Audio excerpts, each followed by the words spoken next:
I never finished the book. I read a bit of it because, I'm a 99 baby. And if you went to college and you're a Gen Zer, then niggas were dying over this.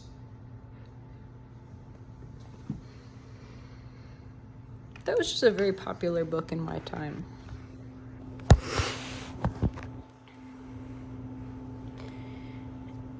So, without further ado, The Body Keeps the Score by Bessel KolkM.D.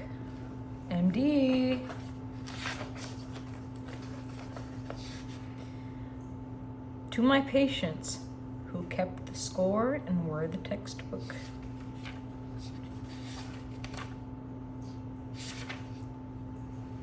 Y'all want the prologue?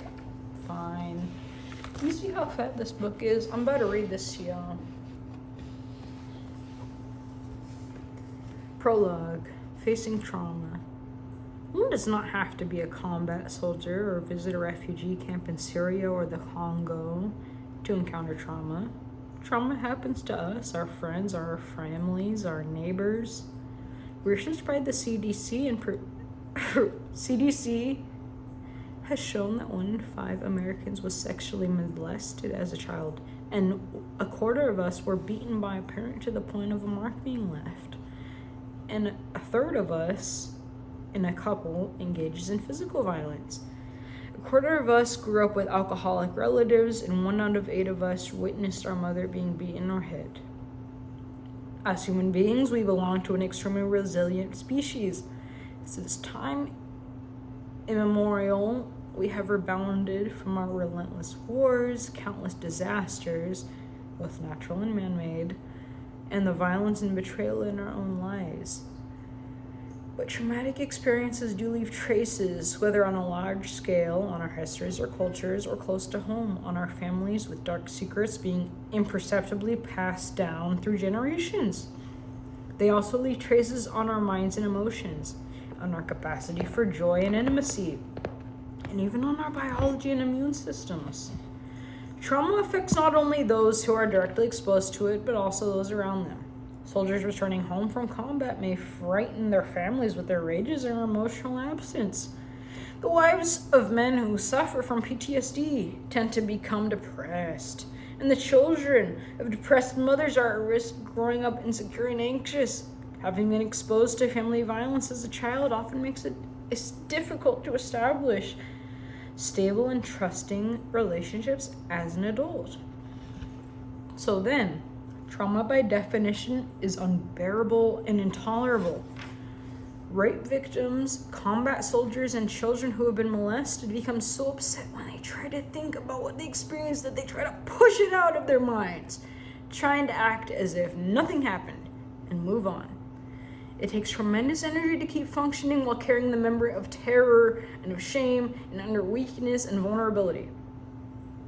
While we all want to move beyond trauma, the part of our brain that is devoted to ensuring our survival, deep down below our rational brain, is not very good at denial. Long after a traumatic experience is over, it may be reactivated at the slightest hint of danger and mobilize the disturbed brain circuits and secrete massive amounts of stress hormones. This precipitates unpleasant emotions, my kitty cat,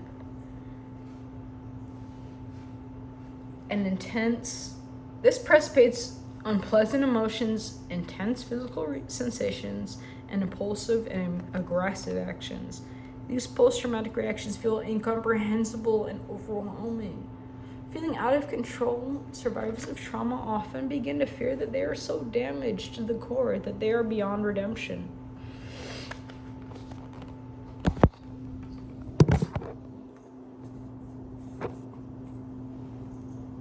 The first time I was remembered being drawn to study medicine was at a summer camp when I was about 14. My cousin Michael kept me up all night explaining the intricacies of how kidneys work how they secrete all the body's waste materials, and how they reabsorb the chemicals that keep the system in balance. I was riveted by his account of the miraculous way the body functions in balance. Later, during every stage of my medical training, whether I was studying surgery, cardiology, pediatrics, it was obvious to me that the key of healing was understanding how the human organism works. When I began my psychiatry rotation, I was struck by the contrast between the incredible complexity of the mind and the way that we humans are connected and attached to each other. How little psychiatrists knew about the origin of the problems they were treating. Would it be possible one day to know as much about brains, minds, and love we do about the other systems that make up our organism? We obviously are still years from attaining that sort of detailed understanding, but the birth of 3 new branches of science has led to an explosion of knowledge about the effects of psychological trauma, abuse, and neglect. These new disciplines are neuroscience, which is the study of how the brain supports mental processes, developmental psychopathy, the study of how the impact of adverse experiences has an impact on our development of mind and brain, and interpersonal neurobiology, which is the study of how our behavior influences the emotion biology and mindsets of those around us. My God. What an immense piece of literature. Guys, God bless you for listening to that. I couldn't listen to someone read the intro there. My kitty cat loves it because he doesn't understand English. If he understood English, he wouldn't want to listen to that jack crap. I mean, not that it's jack crap, but it's nothing you would want to listen to. Be read by an illiterate son bitch.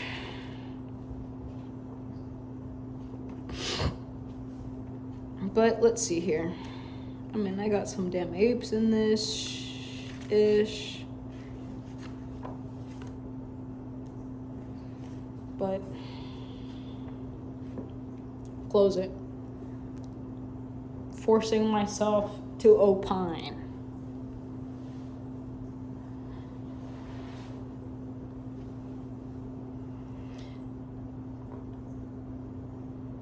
I don't want to, but I will. Yo, trauma doesn't happen to some of us. It happens to all of us. Trauma is actually an extremely important function of development.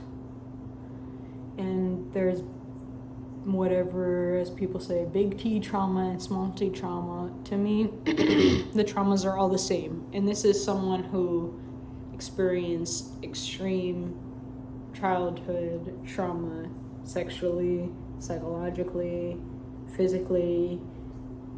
A grown nigga ran my fade, a grown nigga beat my ass, I was sexually confused as a little jit, like, niggas were weird to me, but at the end of the day, it doesn't matter if you've been through, like, a small amount of trauma, bro, like, that was, like, damn, like, that shit just don't make sense to me, like, distress and unrest results in the same response. You know what I mean? Like, I've had people tell me that's like trauma for people that are extremely rich can look like them not getting the car that they thought they were gonna get, even though they had a bunch of cars. And I don't laugh at that. Like, I mean, as people, I might laugh at them for the sake of, like, I watch TV shows and it makes me laugh as a funny thing on TV, but in terms of actually looking at people's psychological development, no, it's not funny. It's because it's not like it's serious, but it's just a factor of being denied certain things and being unprotected from certain things always feels the same way, whether you're rich or poor. So for me, I didn't finish this book, and the reason I'll only read the intro, and I'll gift this to someone if they want it, like, hit me up, I'll send it to you. I didn't like it. I mean, I just couldn't get behind it because it's like, the guy that's writing this, he writes a lot about like military trauma, which for me, irrelevant. For a lot of people with PTSD, highly relevant. I would love to gift this. I mean, I will walk myself over to my local veterans of foreign wars and give this to them, and perhaps even read it to them. And that's completely wonderful, but you guys are probably in the comments, don't read it to them, bitch, you can't read. You try to read. I just listened to you try to read this first 3 minutes. It was like fucking... It was like a needle on chalkboard. It was like a terrier's claw on an icy night